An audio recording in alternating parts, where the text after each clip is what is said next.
Body deworming ಅಂತಂದ್ರೆ ಗೊತ್ತಿಲ್ಲಲ್ಲ? ಈ video ಬಹಳ ಇಂಪಾರ್ಟೆಂಟ್, ಕಂಪ್ಲೀಟ್ ಆಗಿ ನೋಡಿ.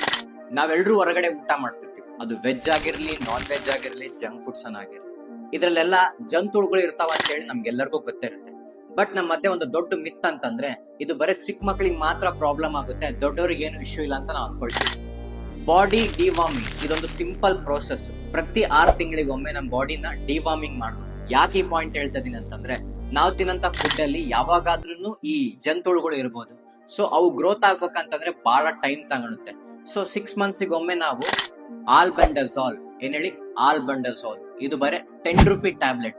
ಪ್ರತಿ 6 ಮಂತ್ಸಿಗೊಮ್ಮೆ ಈ ಟ್ಯಾಬ್ಲೆಟ್ ತಗೊಳೋದ್ರಿಂದ ನಮ್ಮ ಬಾಡಿನ ಡಿವಾರ್ಮ್ ಮಾಡೋದು. ಏನ್ ಹೇಳಿ, ಪ್ರತಿ 6 ಮಂತ್ಸ್ ಅಂದ್ರೆ 6 ತಿಂಗಳಿಗೆ ಒಂದ್ಸತಿ ಈ ಟ್ಯಾಬ್ಲೆಟ್ ತಗೊಳೋದ್ರಿಂದ ನಮ್ಮ ಬಾಡಿನ ಡಿವಾರ್ಮ್ ಮಾಡೋದು.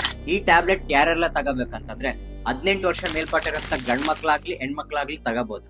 ಬಟ್ ಪ್ರೆಗ್ನೆನ್ಸಿ ಹೆಣ್ಮಕ್ಳಾಗಿರ್ಲಿ ಮತ್ತೆ ಲಿವರ್ ಪ್ರಾಬ್ಲಮ್ ಇರೋರಾಗ್ಲಿ ಯಾವುದೇ ಕಾರಣಕ್ಕೂ ತಗೋಬಾರ್ದು. ಇನ್ ನೆಕ್ಸ್ಟ್ ವಿಡಿಯೋದಲ್ಲಿ ಸಿಗೋಣ. ಬಾಯ್ ಬಾಯ್.